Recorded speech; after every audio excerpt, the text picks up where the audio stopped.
to the first edition of the Narajita Bookathon presented in association with the Raisoni Foundation. In this session, we are going to explore the book C for Courage by Meenakshi Mehta.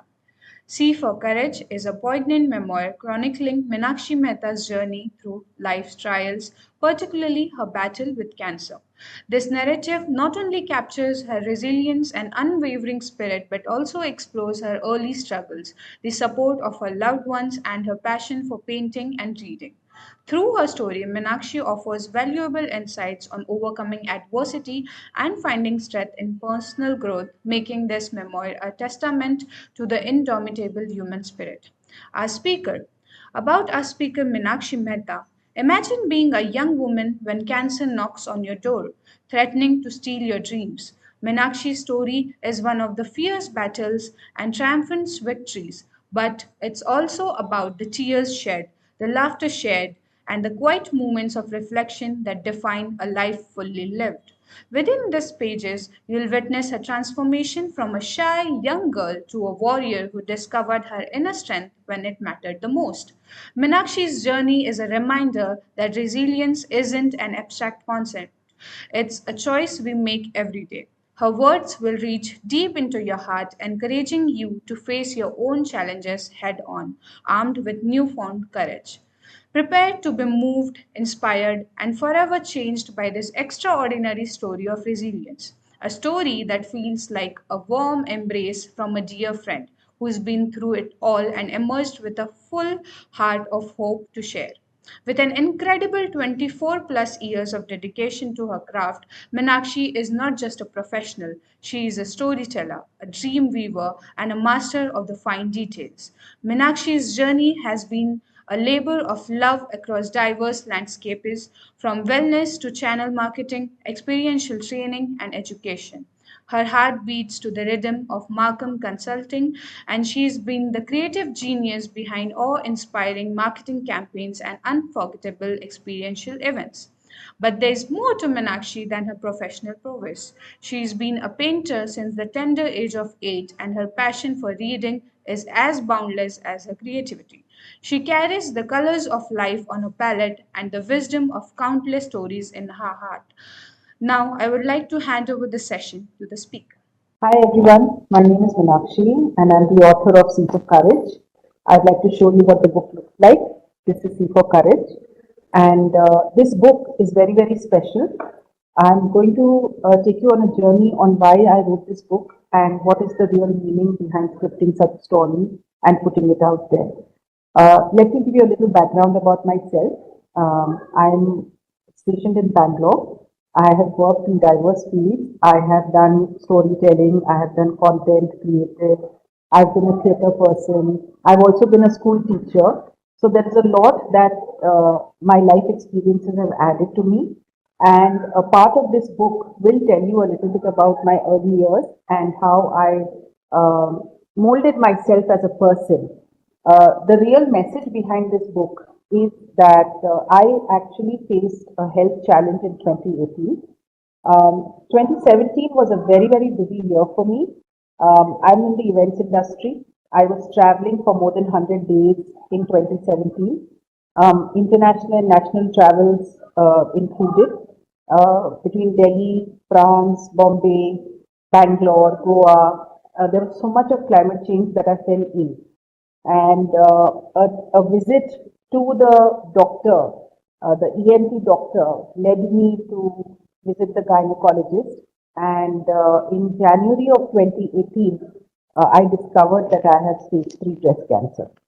And that was a moment that kind of changed a little bit in me, not from any other perspective, but the fact that I had something which was extremely challenging. The doctors had told me that they would give me 6 months, and in 6 months they would decide whether I would stay alive or not. And I took that up as a challenge. The first thing that came to my mind when I saw my biopsy report was that C for cancer तो नहीं है, but C for courage जरूर है. And that became my mantra. तब से लेकर अब तक C for courage has become a part of my life. तो इस बुक में आपको सी फॉर करेज मेरी लाइफ में बहुत सारे इंसिडेंट्स में आपको दिखाई देगा कि कहाँ करेज की ज़रूरत पड़ी है और कहाँ नेचुरली मेरे में वो करेज आ गया था to deal with life difficulty. Primarily, this book was written in 2022. I started writing it और अभी पब्लिश हुई है कुछ महीने पहले. जब मैंने अपना स्टोरी लिखने के लिए सोचा कि मैं अपनी कैंसर जर्नी डिस्क्राइब करूंगी और लोगों को बताऊंगी कि वो 1-1.5 साल कैसा रहा और आज मुझे 5 साल हो गए हैं रेमिशन में. तो it is something that I am celebrating by publishing this book. When I started writing this book, तब मुझे ऐसा लगा कि करेज इज नॉट समथिंग जो हमको ढूंढना पड़ता है. करेज एक ऐसी चीज है जो हमें आ जाती है. तो जब मैंने बुक के चैप्टर्स चालू किए और ये लिखा कि जो मेरे साथ हुआ 2018 से लेकर अब तक, आई रियलाइज कि रीडर्स को समझ में नहीं आएगा कि ये कहाँ से आया है. मैं बहुत क्लियर थी कि मैं कोई हीरोइन नहीं हूँ, कोई सुपर वुमन नहीं हूँ, मुझमें कोई एडिशनल पावर्स नहीं है कि सडनली क्योंकि मुझे कैंसर हुआ मैंने अपना करेज डिस्कवर किया है या मैंने कुछ ऐसा डिस्कवर कर लिया जिससे मैं जीत गई cancer. I one over cancer. So it was not that. That is when I started reflecting back, and I went back to my childhood. I went back to the days जहाँ मतलब मेरी परवरिश कैसे हुई है. मेरी पैदाइश की स्टोरी बहुत इंटरेस्टिंग है. अगर आप ये बुक उठाएंगे तो आपको समझ में आएगा कि आई थिंक शुरुआत तभी से हो गई थी. पैदाइश से ही शुरुआत हो गई थी कि मुझे थोड़ा करेज लाइफ में दिखाना पड़ेगा और वो करेज अलग अलग तरीके से मेरी लाइफ में आया है. तो जब मुझे कैंसर हुआ, I think life was preparing me for this particular experience. तो स्टोरी जो बुक में है वो काफ़ी ऐसे चैप्टर्स हैं. मैं एक जैन मारवाड़ी फैमिली से बिलोंग करती हूँ और हम हैं एक्चुअली अजमेर से हैं, पर बॉम्बे में मेरी पैदाइश हुई थी. बैंगलोर में मैं पली बड़ी हूँ. तो keeping things in mind, keeping a joint family system in mind, इस बुक में आपको बहुत सारे थोड़े से फनी इंसिडेंट्स भी नजर आएंगे जो ज़्यादातर जॉइंट फैमिली में होते हैं. रीडर्स जो आप अगर 6 या 7 लोगों से ज़्यादा एक परिवार में एक घर में रहते हैं तो आपको ज़रूर समझ में आएगा कि जो थोड़े चैप्टर्स मेरी स्टोरी में हैं कि सोने की कोई फिक्स जगह नहीं होती, खाना सब साथ मिलके खाते हैं, हंसी मजाक होता है, लड़ाइयाँ भी होती हैं, एक दूसरे के साथ नोक झोंक भी होती है, पर उन सब में भी मैंने अपनी लाइफ में बहुत कुछ सीखा है एक जॉइंट फैमिली में रह के. तो ऐसे ऐसे मैंने कुछ एपिसोड्स और कुछ इंसिडेंट्स अपनी बुक में इंक्लूड किए हैं. और ज़्यादातर जो जैन परिवार हैं वो रिलेट करेंगे कि नाना दादी दादा नानी इन सब का कितना इन्फ्लुएंस होता है हमारी लाइफ पे. और मेरी खासकर मेरी ज़िंदगी में मेरे नाना और नानी ने बहुत बड़ा रोल प्ले किया है. उन्होंने मुझे बहुत सख्ती से बड़ा किया, बहुत डिसिप्लिन था, बहुत रिजिड एनवायरनमेंट था, बट मैं आज उनको बहुत बड़ा थैंक यू बोलती हूँ कि जो उन्होंने मुझे सिखाया और जो मेरी ट्रेनिंग उन्होंने की है उसी की वजह से आज शायद मैं यहाँ सामने बैठकर एक बुक ऑथर करके आप सबसे बात कर रही हूँ. So there is a lot in this book that you will resonate with as a reader. Coming back to my story, so the main crux of this book is the cancer story. The main crux is that what happened and the journeys that I undertook. But life में थोड़े unfortunate incidents भी हुए हैं. One of them being that I lost my father when I was just 22, 23 actually. और उसका impact काफ़ी था कि आप एक लाइफ में एक ऐसे पॉइंट पे हो जब आपकी लाइफ बस चालू हो रही है और यू लूज अ पेरेंट. दो today after 23 years I still think कि वो मेरे आसपास ही हैं. बट जो दुख था और जो मेरे को उस टाइम करेज दिखाना पड़ा अपनी मम्मी के लिए, अपने घर वालों के लिए, तो वो भी इस बुक में लिखा है. आई थिंक मैं आपको एक दो स्टोरीज ज़रूर सुनाऊंगी जो मैंने कैंसर की जर्नी के टाइम लिखा है. बहुत सारी चीज़ें हुई हैं, थोड़ी बहुत दुख की चीज़ें भी हुई हैं. सो द फर्स्ट थिंग, मुझे जब पता चला कि मुझे कैंसर है और मैंने सी फॉर करेज का लिख लिया अपने दिमाग में, अपने जहन में, अपने पूरे लाइफस्टाइल में ये लिख लिया and then I realise that मुझे तैयारी करनी पड़ेगी। तो बिफोर इवन कीमो चालू हुआ मैंने सारी प्रेपरेशन कर ली थी। मैंने अपने बाल छोटे काट लिए, मैंने अपना घर का एनवायरनमेंट शिफ्ट कर दिया कि मुझे अगर लेट रेस्ट करना है, लेटना है, ड्राइंग रूम में बेड लगाया। All of that preparation was done just before my first chemo as well. Hospital चुनने की बारी आई तो बैंगलोर में बहुत बहुत ही बड़े हॉस्पिटल्स हैं। मैंने एक ऐसा हॉस्पिटल चुना जो सबसे नया है कैंसर ट्रीटमेंट, उस टाइम बहुत सबसे नया था और बहुत दूर था distance wise. It was about 45 minutes from my house. तो पर पता नहीं क्यों अंदर से एक आवाज़ आ रही थी, अंदर से एक इंट्यूशन हो रहा था कि इस हॉस्पिटल में मेरा ट्रीटमेंट हो जाएगा। और जब मैं वहाँ उन डॉक्टर से मिलने गई और वो पहले इंसान थे जिन्होंने मुझे बोला कि आप क्यों टेंशन ले रहे हो, आप 6 महीने से ज़्यादा जियोगे and we will make sure कि आप ठीक हो जाओगे। वो बहुत बड़ी एक होपफुल बात थी जो मैंने सुनी उस time. And I want to tell you that उस हॉस्पिटल में जाना मुझे पसंद आता। आई नो ये बहुत ही अजीब सी बात है कि किस इंसान को हॉस्पिटल जाना अच्छा लगता है, पर मैं बहुत खुश होकर उस हॉस्पिटल जाती थी। मैं अपनी गाड़ी से उतर के वॉचमैन मुझे हेलो बोलता, गुड मॉर्निंग बोलता, मैं अंदर जाती, रिसेप्शन पे सब मुझे पहचानते थे। और जब डे केयर में मैं घुसती थी अपना कीमो लेने के लिए, हर नर्स हर अटेंडर मुझे जानता था, उन्हें ये पता था कि मुझे कौन सा डे केयर बेड पसंद है, तो वो मेरे लिए वो डे केयर बेड बुक करके रखते थे। अजीब सी बात यह है कि जब मेरा कीमो एक हाथ में वो आईवी चढ़ाते थे और दूसरे हाथ में वो नाश्ता पकड़ाते थे। मैं अपने ऑफिस का काम वहाँ से करती थी, 2 3 4 घंटे जितना टाइम आईवी में लगता है, तो मैं वो सारे काम अपने ऑफिस का काम चालू कर देती थी। वहाँ का स्टाफ मुझसे आके बातें करता था, गप्पे मारता था and it used to just feel like a very normal thing. मुझे तो कभी कभी भूल जाती थी कि कीमो हुआ है और मैं इस कारण से वहाँ जा रही हूँ। इतना अच्छा एटमॉस्फेयर और इतना प्यार भरा एटमॉस्फेयर कैंसर पेशेंट्स के लिए उन लोगों ने बनाया था कि बिल्कुल याद नहीं रहता था कि हम इतनी कुछ सीरियस इलनेस से गुजरना पड़ रहा है हमको। After the chemo I would come straight to office. Office आती थी, काम करती थी रात को 9 बजे तक और फिर घर जाती थी। ये सब मैंने इसलिए नहीं किया कि मुझे किसी को कुछ दिखाना था या मुझे किसी को कुछ प्रूव करना था। अगर आप जब कुछ चैप्टर्स इस बुक में पढ़ेंगे उसमें आपको रियलाइज होगा कि ये सब मुझे बहुत नेचुरली आ रहा था। मेरा सिर्फ अ, एक ही मोटिव था कि मैं नॉर्मल लाइफ जी विथ करेज। नॉर्मल मेरे लिए नॉर्मल बहुत ही इम्पोर्टेंट शब्द था कि कैंसर की वजह से ऐसा नहीं हो कि मेरी लाइफ बदल जाए या मैं वो चीज़ें नहीं कर पाऊँ जो मैं करना चाहती हूँ। तो मैंने बहुत हिम्मत और बहुत मेंटल स्ट्रेंथ दिखाया कि मुझे ऑफिस रोज जाना है। मैं रोज सुबह 9:20 पर ऑफिस में होती थी, रात को 9:30 10 11 बजे निकलती थी। कीमो लेके सीधा ऑफिस आती थी और सिर्फ ऑफिस ही नहीं, घर के काम करती थी, बाहर जाती थी, लोगों से मिलती थी, पार्टीज में जाती थी, ट्रैवल करती थी।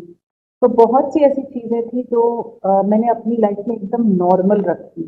तो इस बुक में आपको उसकी भी एक झलक जरूर मिलेगी कि डजेंट मैटर आपकी लाइफ में क्या हो रहा है, it is up to you कि आप उसको कैसे नॉर्मल रखते हैं, नॉर्मलाइज करते हैं अपनी लाइफ को।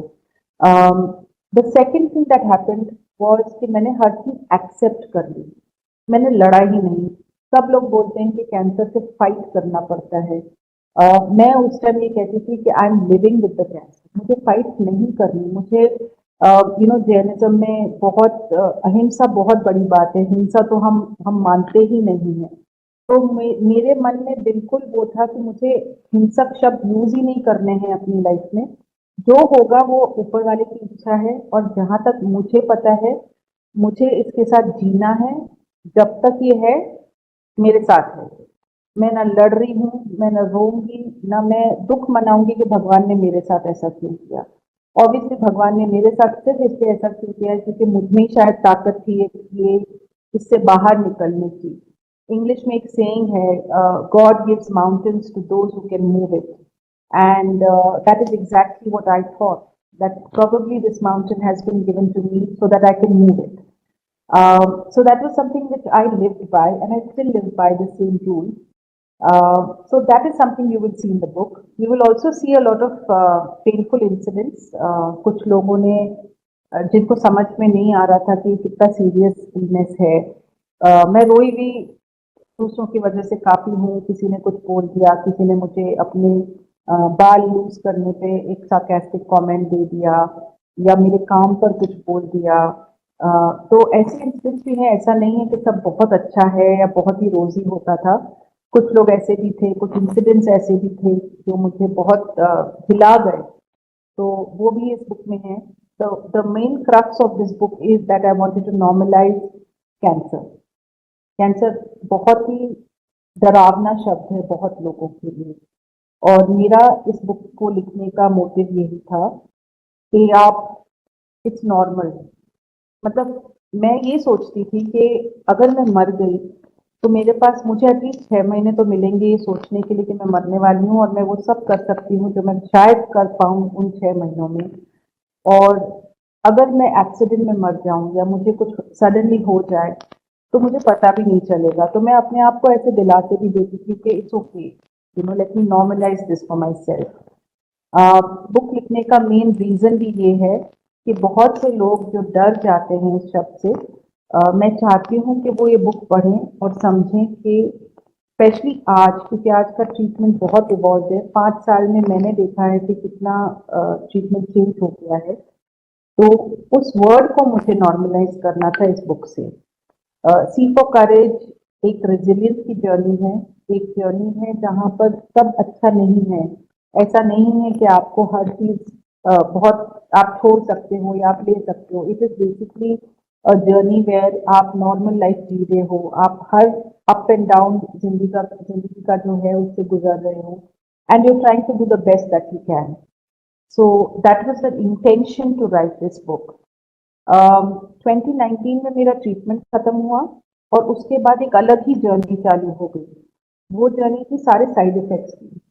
तो कीमो के बाद, सर्जरी के बाद जितने साइड इफेक्ट्स होते हैं ये आपको कोई नहीं बताता है, मुझे भी किसी ने नहीं बताया। ऐसा लगता है जैसे हर 6 महीने में कुछ सरप्राइज आ रही है आपकी तरफ। I was very very surprise that इतने साइड इफेक्ट्स होते हैं। मसल्स वीक हो जाते हैं, दांत कमजोर हो जाते हैं, बाल सही से वापस नहीं आते हैं, बहुत सारी चीजें ऐसी होती है जो फिजिकली, मेंटली और इमोशनली आपको चेंज कर देती हैं। ये एक बहुत बड़ा रीजन है मैंने क्यों ये बुक लिखी, क्योंकि मैं चाहती हूँ कि लोग समझें कि कैंसर का ट्रीटमेंट खत्म होने के बाद भी हमारी जर्नी इजी नहीं होती है कैंसर सर्वाइव की। आज मेरे को हार्ट का इशू हो गया है, मैं भाग नहीं सकती जितना मैं चाहूँ, मैं ट्रैकिंग या माउंटेन पे वैकेशन नहीं ले सकती क्योंकि मुझे ब्रीदिंग इशू है। बहुत सी ऐसी चीजें हैं जो धीरे धीरे करके निकलती रहीं। और ऑब्वियसली अगेन ओवर हियर आप बुक में भी पढ़ेंगे कि जो सी फॉर करेज है वो सिर्फ कैंसर पे नहीं रुका, वो अभी भी मेरी जिंदगी में बहुत ही इम्पोर्टेंट है।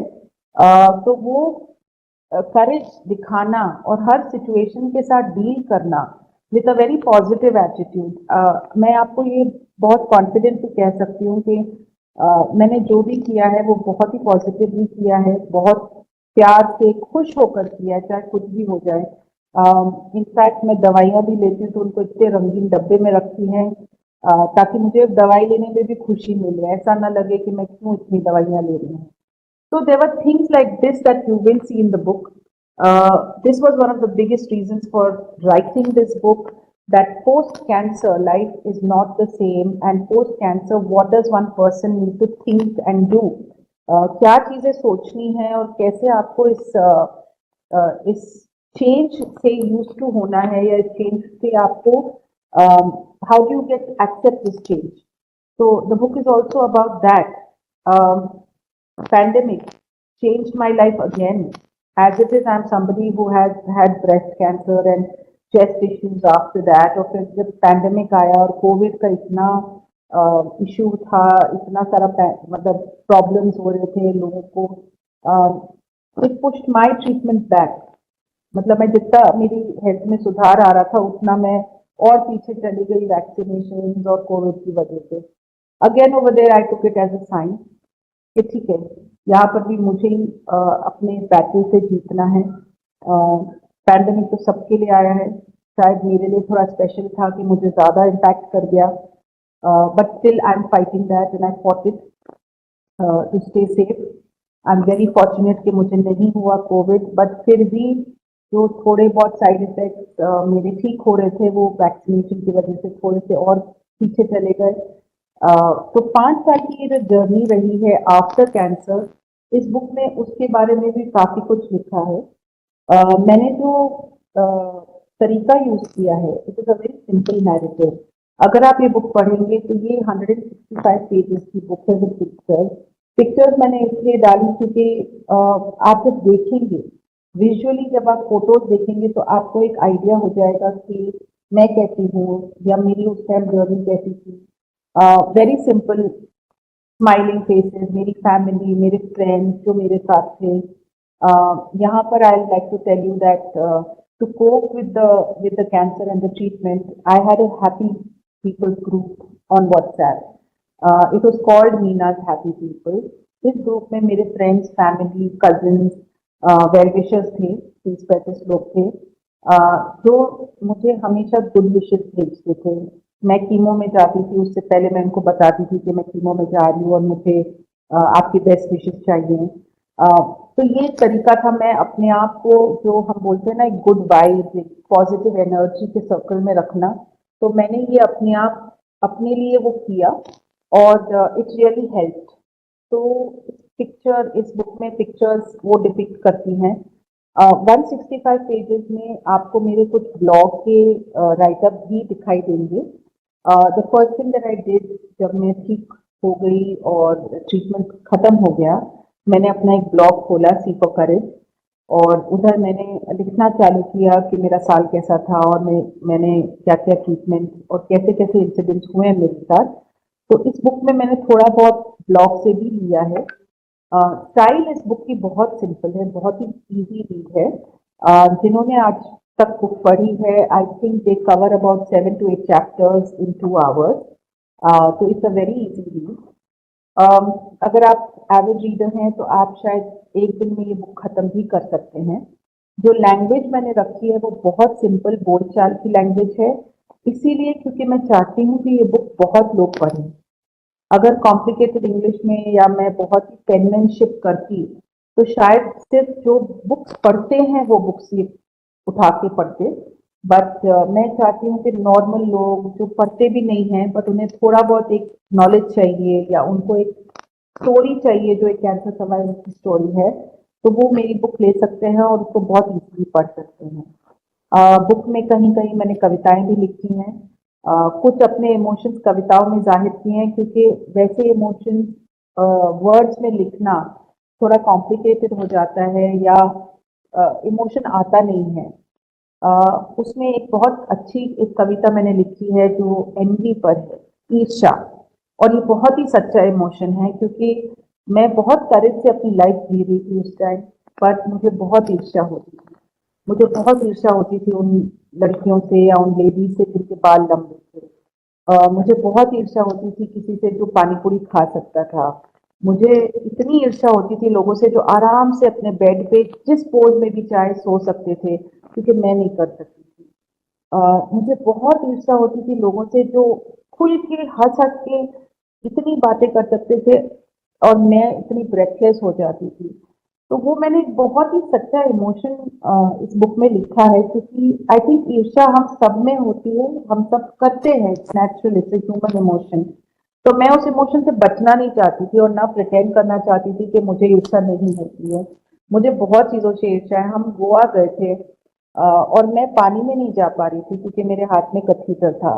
उस टाइम मेरा कीमो चल रहा था और मुझे इतनी ईर्ष्या हुई है उन लोगों से जो पानी में खेल रहे थे, कि आप गोवा जाके अगर पानी में नहीं जा रहे हो तो आप सोच सकते हो कि मतलब मैं क्या फील कर रही हूँ, what was I feeling at that time. तो मैंने ऐसी चीज़ें बुक में लिखी हैं। For a person who wants to write a book, I think मेरे लिए I wanted to just write how I think. तो मैं जैसा सोचती हूँ मैं बिल्कुल वैसे ही लिखती हूँ। और मैं एज अ कम्युनिकेटर भी बहुत सिंपल सोचती हूँ, बहुत सिंपल बोलती भी हूँ। तो बुक उस स्टाइल में ही, उस तरीके से ही लिखा गया है। I think I must tell you at this point कि जब I think when I was 14 I had this wish to write a book. बस उस टाइम ये नहीं पता था कि बुक का सब्जेक्ट ये होगा। और जिंदगी में इतना जो एक्सपीरियंस हुआ है वो लिख कर एक बुक पब्लिश करूंगी। So that is something that you will also find in the book. आपको ऐसे बहुत सारे छोटे छोटे इंसिडेंट्स दिखेंगे। मेरी राइटिंग के ऊपर थी कि मैंने लिखना बहुत जल्दी चालू किया था लाइफ में। मेरी लाइफ में दो पैशन हैं, मैं लिखती बहुत अच्छा हूँ और मुझे पढ़ने का बहुत शौक है। मैं साल भर में 80 या 100 बुक्स पढ़ लेती हूँ और मैं बहुत लिखती हूँ। प्रोफेशनली भी बहुत लिखती हूँ और पर्सनली भी लोगों के लिए लिखती हूँ, खुद के लिए लिखती हूँ। मुझे बहुत बहुत पसंद है वर्ड्स के साथ खेलना। But I like to keep it simple. तो जब आप बुक देखेंगे तो उसमें बहुत सिंप्लिसिटी से स्टोरी बोली गई है। So, like I was telling you, writing this book also has given me a chance to reflect back on my life and to see, how the last 40 odd years have shaped me as a person and what am I looking forward to going ahead. एक चीज जो मैं जरूर कहना चाहूंगी, अगर आप में से कोई भी राइटिंग एज अ करियर और एज अ प्रोफेशन और even as a book writer आप ऑथर लेना चाहते हैं, so first thing is please start writing your thoughts on a regular basis. What helped me was कि मैंने काफी थॉट्स जर्नल करके रखे थे या ऑडियो नोट्स बना के रखे थे। नहीं तो 5 साल की जर्नी को डॉक्यूमेंट करना, इंसिडेंट्स रिमेम्बर करना कि क्या हुआ है, तो लकीली मुझे आदत थी। तो अगर आप कोई ऑटोबायोग्राफी या आप अपनी स्टोरी या अपने से रिलेटेड कुछ लिखना चाहते हैं, तो ideally you should make notes. Ideally आपको वो कहीं ना कहीं डॉक्यूमेंट करके रखिए, that really help. That is one thing I think जो मैंने सीखा है और जो मैं अभी भी कर रही हूँ फॉर माई सेकेंड बुक। मैं नोट्स बनाते जा रही हूँ and I am sure at some point I will write the second book as well. The one more thing that I want to say is that अगर आप में से कोई जिसके घर में या आपकी खुद की लाइफ में कोई चैलेंज हुआ है, आई एम क्वाइट कॉन्फिडेंट कि ये बुक आपको जरूर हेल्प करेगी। Few things that you can take away from my book is you can definitely take away how does it feel to be an optimist throughout. एक positive attitude रखने से बहुत सी चीजें लाइफ में सही हो जाती हैं। ओनरशिप, आप अगर ये बुक पढ़ेंगे तो आपको दिखाई देगा कि मैं जब 5 साल की उम्र की थी और आज मैं 47 ईयर्स की हूँ। The one thing that has been consistent in my life is ownership. मैंने जो भी किया है, जैसे भी किया है, ओनरशिप ली है। अपनी पढ़ाई की ओनरशिप ली है, अपनी लाइफ की ओनरशिप ली है। अम, ये एक चीज है जो आपको बहुत कॉन्फिडेंस देती है। जब आप किसी अपनी लाइफ के ओनर होते हैं, आप अपने डिसीजन का खुद एक रिस्पेक्ट करते हैं, it gives you a lot of confidence. इस बुक में आपको ये भी दिखाई देगा कि पैशन, जिस चीज से मुझे बचपन में डर लगता था, आज वही चीज मेरा पैशन है। वही चीज में मैं एक्सपर्ट हो गई हूँ, वही चीज में मुझे इतना सारा रिकग्निशन मिलता है अपनी इंडस्ट्री में। पैशन इज समथिंग जो आपको बहुत दूर तक ले जा सकता है। मैंने अपनी लाइफ में teaching, painting, writing, theatre, business भी किया है, 2 कंपनी चलाई हैं, रेकी मास्टर हूँ, आज इवेंट्स की इंडस्ट्री में हूँ, कंसेप्चुलाइजर हूँ, वर्चुअल इवेंट्स करती हूँ, बहुत कुछ करती हूँ।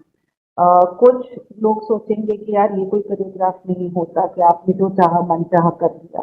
बट वन मोर थिंग जो आपको इस बुक में जरूर समझ में आएगी is to follow your passion.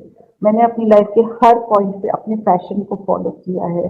जो मुझे सीखना था या जिसमें मेरा इंटरेस्ट था या जिसमें मैं कॉन्फिडेंट थी कि मैं बहुत अच्छा हो सकती हूँ, प्रोफिशिएंट हो सकती हूँ, मैंने वो लाइन ली। और आज जहाँ मैं हूँ, लोग अगर मेरे पास आते हैं या उन्हें लगता है कि मैं कुछ कर सकती हूँ, I give thanks to the entire experiences that I've had professionally, and the fact that I was so passionate about everything that I did. So passion is one more learning in this book that you will get. The other learning you will get in this book is to be very grateful. All my life I have been very grateful. मेरी जिंदगी में कुछ अच्छा हुआ है, बुरा हुआ है, बहुत अच्छा हुआ है, बहुत बुरा हुआ है, I have always been grateful. मैं अपना दिन बिना प्रेयर के चालू नहीं करती और अपनी रात बिना प्रेयर के ख़त्म नहीं करती हूँ। मुझे बहुत ग्रैटिट्यूड है कि मुझे ये ज़िंदगी मिली है। मेरे आसपास इतने अच्छे लोग हैं। आज मुझे आप लोगों से बात करने का मौका मिल रहा है। I am extremely grateful for everything that God has given. और जब आप ग्रेटफुल होते हो तो आपके मन में कभी डाउट नहीं आता है। ट्राई करके देखिए एक वीक द सेम ग्रैटिट्यूड, आपके सारे प्रॉब्लम्स आपको लगेगा चले गए, गायब हो गए हैं। तो ये एक लेसन आपको ज़रूर इस बुक में दिखाई देगा कि gratitude is something I live by. Another thing in this book is resilience. Resilience is, I think हम सब में होता है रेजिलियंस, बट आई थिंक मुझ में शायद थोड़ा ज़्यादा ही भरा हुआ था। तो इस बुक में आपको रेजिलियंस की बहुत किस्से सुनाई देंगे, दिखाई देंगे, पढ़ोगे आप जब।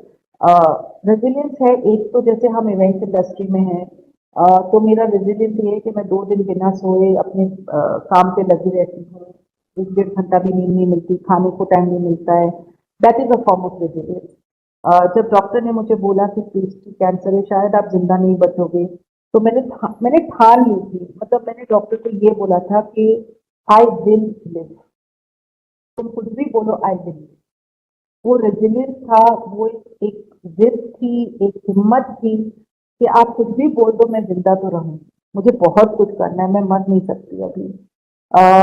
जिंदगी ने जब कर्व बॉल्स थ्रो किए, some form of difficulties that came in my life, resilience ही था that I could stand and I could face it and I could be smiling about it. तो आपको ये एक और मिलेगा इस बुक में थोड़ा सा एक्सपीरियंस कि रेजिलियंस जो है वो कैसे हमारी लाइफ चेंज कर सकता है। If you are a resilient human being, you are definitely designed to have a lot of success in your life. ऐसे बहुत से लेसन हैं इस बुक में, छोटे छोटे लेसन है, lesson about partnership.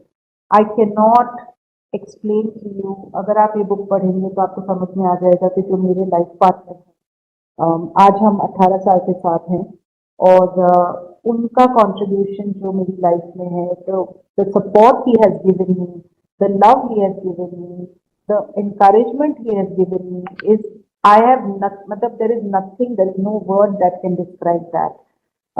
When I had cancer, my partner put his life on hold so that I could do whatever I wanted to do.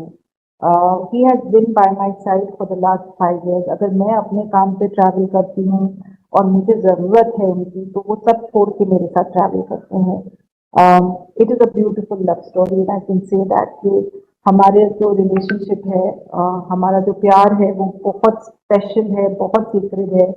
And मैं दावे के साथ कह सकती हूँ कि अगर पार्टनरशिप हो तो ऐसी है कि आप एक दूसरे का साथ दें without any expectation, without any demand, without any condition.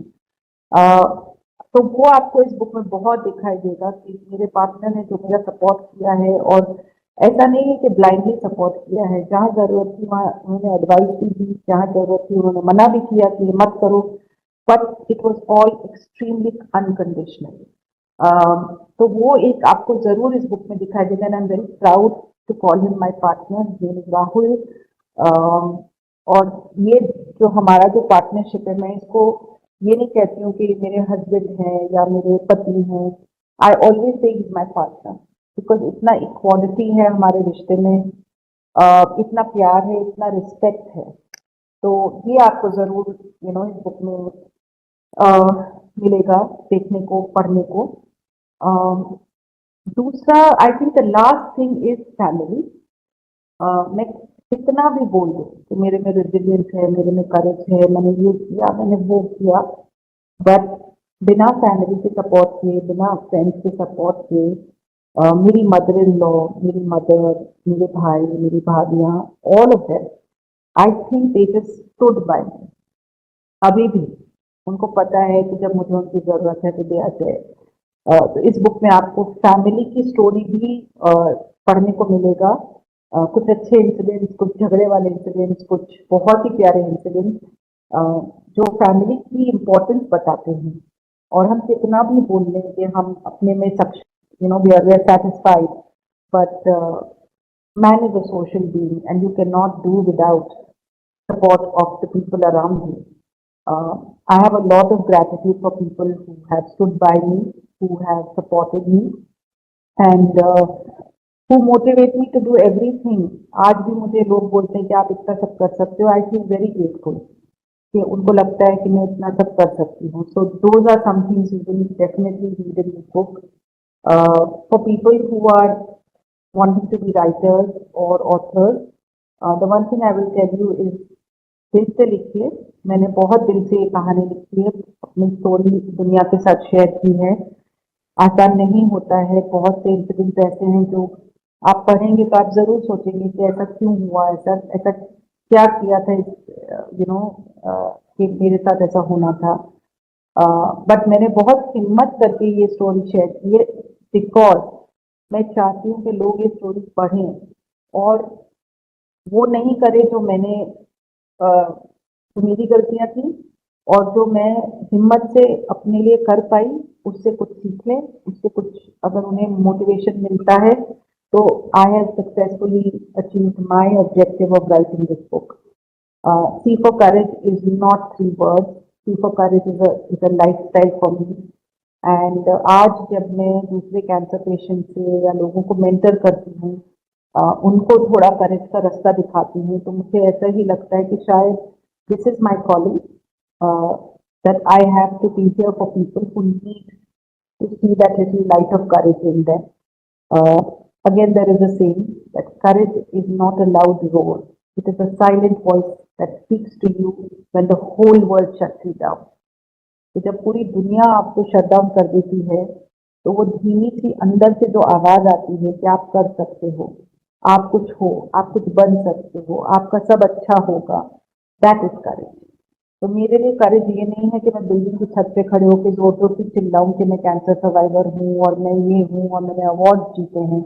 मेरे लिए करेज वो कोई अंदर की आवाज है जो रोज सुबह मुझे बोलती है, आज तुम जिंदा हो, आज तुम्हें कुछ अच्छा करना है, खुद के लिए भी और दूसरों के लिए भी. तो courage is not something that I take very lightly. और हर जगह करेज होता है. रोड क्रॉस करने के लिए करेज चाहिए. ऐसा नहीं है कि लाइफ में आपको कुछ बहुत बड़ा करने के लिए करेज चाहिए. हम सबको करेज छोटी छोटी चीजों में चाहिए. किसी किसी बच्चे को करेज चाहिए अपने माँ बाप को बोलने में कि स्कूल में मार्क्स अच्छे नहीं आए हैं.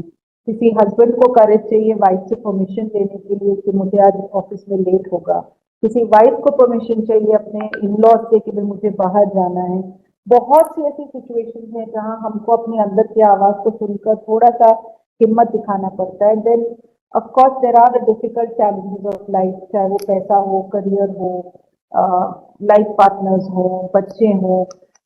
तो करेज मेरे हिसाब से तो हम सबके पास है, बट इस बुक में आपको दिखाई देगा छोटे छोटे छोटे छोटे इंसिडेंट जहाँ करेज is that light for me, and I hope that that light is a spark in your life as well.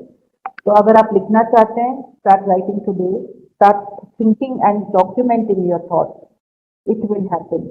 मुझे 1.5 साल लगा है, but I'm sure I can do it faster. But I'm very happy कि ये book निकली है, क्योंकि आज मुझे मोटिवेशन मिला है कि मरने से पहले मुझे 5 बुक्स और लिखनी है. And that is the courage that I am going to live with. It doesn't matter what happens in my next scan. It doesn't matter, you know, life का नेक्स्ट कर्व बॉल मेरे लिए क्या होगा. But मैं ये wish list जरूर रखती हूँ कि मैं 5 बुक्स ऑथर करूँगी. एंड आई होप हो जाए. भगवान चाहेगा, यूनिवर्स चाहेगा तो जरूर हो जाएगा. But thank you for listening to me, and I am not, I would love to connect with you. You can follow me on Instagram. It is Meenakshi Ji, or you can follow me on LinkedIn, Meenakshi Mehta. अगर आपको writing के बारे में, books के बारे में, लिखने, author करने के बारे में कुछ भी एडवाइस चाहिए, लाइफ एडवाइस ऑन कैंसर और any other challenge that you are facing, I am happy to help. It has been a pleasure talking to all of you. It has been absolutely my honor that I could share my story with all of you. So thank you so much. And I look forward to many more like this. Have a great day.